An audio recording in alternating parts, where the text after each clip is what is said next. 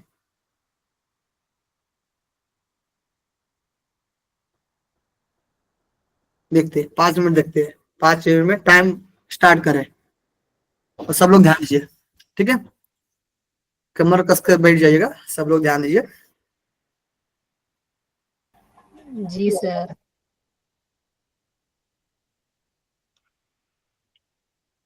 3-2 है ना? 3-2 तो हो ही रहे थे, 3-3 समझ लीजिए, पकड़ लीजिएगा, ठीक है? 5 मिनट 38 तक दे दीजिए टाइम, ठीक है? तो सबसे पहले जो द्वितीय पटल है वो है तत्व ज्ञान उपदेश, जिसमें 57 श्लोक बताए गए हैं। जो इस शरीर में जो तत्व बताए गए हैं, इसकी ब्रह्मांड में जो भी चीजें दिखाई देती है वो अपने शरीर में दिखाई देती है। तो कहा गया है हमारे शरीर में जो एक मेरुदंड होता है, जो कि 7 द्वीप होती है उस मेरुदंड में, और आसपास में जैसे कि पूरे भोताल, चारों सबोताल, ठीक है? क्या क्या होते हैं? तो नदी होते हैं, समुद्र, पर्वत, क्षेत्र, क्षेत्रपाल, ऋषि, मुनि, नक्षत्र, ग्रह, पुण्य तीर्थ, पीठ, पीठ के देवता, और सूर्य, चंद्र और पंचमहाभूत होते हैं, ठीक है? हाँ, फिर कहा गया है कि तीनों लोकों में जो भी महाभूत होते हैं, ठीक है? तीनों लोकों में जो भी महाभूत होते हैं, वो कहा गया है तीनों लोकों में जितने भी महाभूत आदि पदार्थ होते हैं वे सभी क्या है? देह से समानता रहते हैं, देह में रहते हैं, ठीक है? और मेरु के चारों ओर रहते हैं, जो मैंने भी कहा था, ठीक है? जो ब्रह्मांड में रहते हैं वही सब देह में रहते हैं, और देह के इस मेरु के चारों ओर होते हैं, जो मैंने बताया था, ठीक है? फिर कहा गया था कि चंद्रमा जो 8 कलाओं से युक्त है, जो कि मेरु शिखर के ऊपर है, और उसका मुख नीचे की तरफ है, और चंद्रमा से अमृत का स्राव बहता है। कहा गया है जो चंद्रमा के बारे में, तो वो ईडा साइड जो अमृत चंद्रमा से निकलता है, चंद्रमंडल से जो ईडा साइड से बहता है, जो कैसा होता है? अमृत शुद्ध दूध की तरह होता है, जो कि शुद्ध दूध की तरह कांति युक्त होता है, ठीक है? जिसको उस अमृत को हम मंदाकिनी के जल के समान भी बोलते हैं, जो कि हमारे शरीर को पोषण देने वाला होता है। और कहाँ रहता है? आप लोग को पता है कि जो शिखर में जो चंद्र रहता है वहां से जो स्रावित होता है, ठीक है?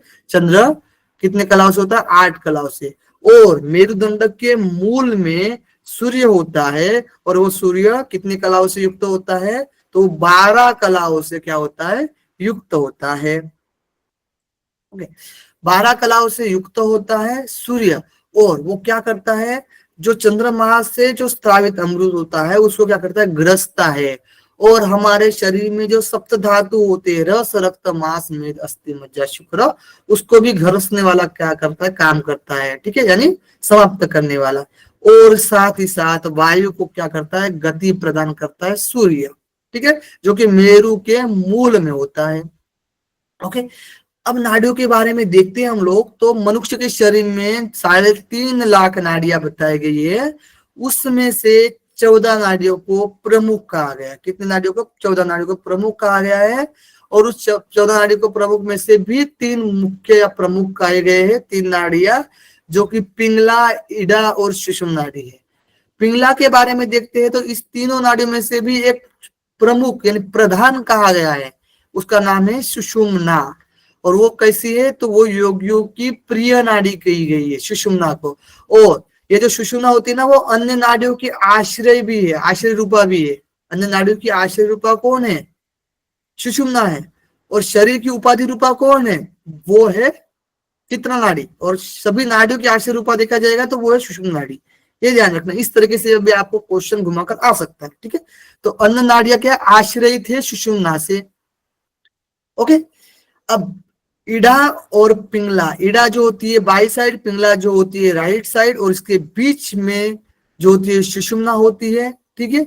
और कहा गया है जो बाकी और इनके बीच में क्या है? सुषुम्ना होती है। ये तीनों नाड़ियां जो होती है ना, मेरुदंड का आश्रय लेकर रही है, इडा, पिंगला, सुषुम्ना। इसको हम चंद्र, सूर्य और अग्नि भी कह सकते हैं, ठीक है? आगे देखते हैं। आगे देखिए, तो इडा और पिंगला के बीच में कौन है? सुषुम्ना नाड़ी है। और सुषुम्ना के मध्य में चित्र नाड़ी के बारे में हम लोग देखते हैं, सुषुम्ना नाड़ी के बारे में हम लोगों ने देखा था। अब हम लोग चित्र नाड़ी के बारे में देखते हैं। तो कहा गया कि ईडा, पहले मेरुदंड के आश्रय रूप लेकर 3 नाड़ियां होती है, ईडा, पिंगला, सुषुम्ना। और सुषुम्ना के मध्य में कौन रहती है? चित्रा नाड़ी रहती है, ठीक है। और चित्रा नाड़ी कौन रहती है? चित्रा नाड़ी रहती है मध्य में, ठीक है। चित्रा नाड़ी के बारे में विशेष देखेंगे तो सुषुम्ना के मध्य में चित्रा नाड़ी होती है, जिसको मोहवल्लभा भी कहा गया, यानी शिव जी की प्रिय नाड़ी कौन है? तो चित्रा नाड़ी है। चित्रा नाड़ी में जो होता है ब्रह्मरंध्र होता है, जो कि दिव्य मार्ग कहा जाता है, आनंद देने वाला होता है। और उसके ध्यान मात्र से, ब्रह्मरंध्र के ध्यान मात्र से पाप दूर होता है। चित्रा नाड़ी को शुद्ध बोला गया है, 5 वर्ण से युक्त बोला गया है। जैसे कि 5 वर्ण पंच महाभूतों के 5 वर्ण से क्या बोला गया? उज्ज्वल कहा गया है। और ये देह की क्या है? उपाधि रूपा है चित्रा नाड़ी, ठीक है।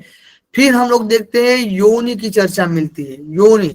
योनि के बारे में देखते हैं तो आप सभी को पता है मेरुदंड का जो मूल होता है, ठीक है, वो नीचे की तरफ होता है। जो हम लोग कहते हैं कि हमारा जो जनेंद्री पार्ट होता है और हमारा जो गुदा पार्ट होता है, ठीक है। तो मेंढक से 2 अंगुल हम लोग नीचे आएंगे और गुदा से 2 अंगुल ऊपर जाएंगे, ठीक है, 2 अंगुल ऊपर जाएंगे। तो उसके बीच में एक त्रिकोण आकार का योनि होती है, जिसको गुप्त रखने के लिए बोला गया, ठीक है। उस योनि में 3.5 हाथ फेरा मारे हुए कौन रहती है? कुंडलिनी रहती है। क्या रहती है? कुंडलिनी रहती है। वो भी कुंडलिनी कहाँ पर रहती है? सुषुम्ना, यानी सुषुम्ना के मुख पर सोई हुई रहती है एक तरीके से, ठीक है। ये ध्यान रखना है। मूलाधार में त्रिकोणाकार योनि होती है, योनि के बीच में कुंडलिनी होती है, जो कि सुषुम्ना के किस में होती है बताइए? सुषुम्ना के मध्य में बोला गया था ना, सुषुम्ना के मध्य में होती है ना, यानी सुषुम्ना के मुख पर बैठी होती है एक तरीके से। ओके, सुषुम्ना के मार्ग में, सुषुम्ना के मार्ग में, यानी जो सुषुम्ना का मार्ग होता है, यानी मुख पर बैठी होती है कुंडलिनी, ठीक है। सुषुम्ना के मुख पर कुंडलिनी बैठी होती है मार्ग में। फिर कुंडलिनी का स्वरूप देखते तो वो कैसे है? सरस्वती स्वरूप है कुंडलिनी का, और ये विश्व निर्माण करने वाली होती है कुंडलिनी, और देवता द्वारा प्रणाम योग्य होती है, ठीक है। अब ईडा के बारे में देखते हैं तो ईडा बाई नासिका में, पिंगला दाई नासिका में, ये हम लोगों ने देखा था। फिर उसके बाद देखिए हम लोगों ने कहा था कि सुषुम्ना के बारे में हम लोग देख रहे थे, तो सुषुम्ना के लिए कहा था कि 6 स्थानों में 6 शक्ति और 6 चक्र होते हैं। तो 6 चक्र आप लोग को पता है कि मूलाधार, स्वादिष्ठान, मणिपुर, अनाहत, विशुद्धि और आज्ञा चक्र, इनके जो देवी संबंधित होती है, यानी शक्तियां संबंधित होती है। डर, लाके, शाउट, ये बताया मैंने। डाकिनी, राकिनी, लाकिनी, काकिनी, शाकिनी और हाकिनी होती है, ठीक है। और 5 स्थानों की बात आती है हमारे 28 नंबर श्लोक में। 5 स्थान पृथ्वी, जल, अग्नि, वायु, आकाश, यानी मूलाधार, स्वादिष्ठान, मणिपुर, अनाहत, विशुद्धि चक्र से संबंधित ये 5 स्थान सुषुम्ना से संबंधित कहे गए हैं, ठीक है। क्वेश्चन में 5 आएगा तो 5 को पहले लगाना है, ऐसा क्वेश्चन बना हुआ था। 5 और 6 दोनों दिया था, तो 5 को लगाना है। श्लोक में 5 पंच स्थानम सुषुम्नायाम कहा गया, तो 5 स्थान लगाना है, ठीक है। 6 स्थान इन चक्र और देवियों से संबंधित कहा गया था, ठीक है। ओके, और यहाँ पर जैसे 29 और 30 श्लोक में कहा गया था कि जो नाड़ियां होती है उनके अलग अलग स्थान बताए गए, लेकिन प्रॉपर तरीके से उन 14 नाड़ियों के स्थान के बारे में नहीं बताया गया है, ठीक है, ये ध्यान रखना। ओके, चलिए आगे देखिए, ठीक है। तो 3.5 लाख नाड़ियां प्रमुख कितने बताए गए? 3.5 लाख में से 14 नाड़ियां बताई गई थी प्रमुख, और जो 3.5 प्रमुख 14 नाड़ियों में से जो बाकी जो नाड़ियां होती है शाखा उपशाखा में क्या होती है? बढ़ जाती है, ठीक है। नाड़ी का कार्य क्या होता है? तो भोग और प्राण का क्या करते हैं? प्रवाह करती है।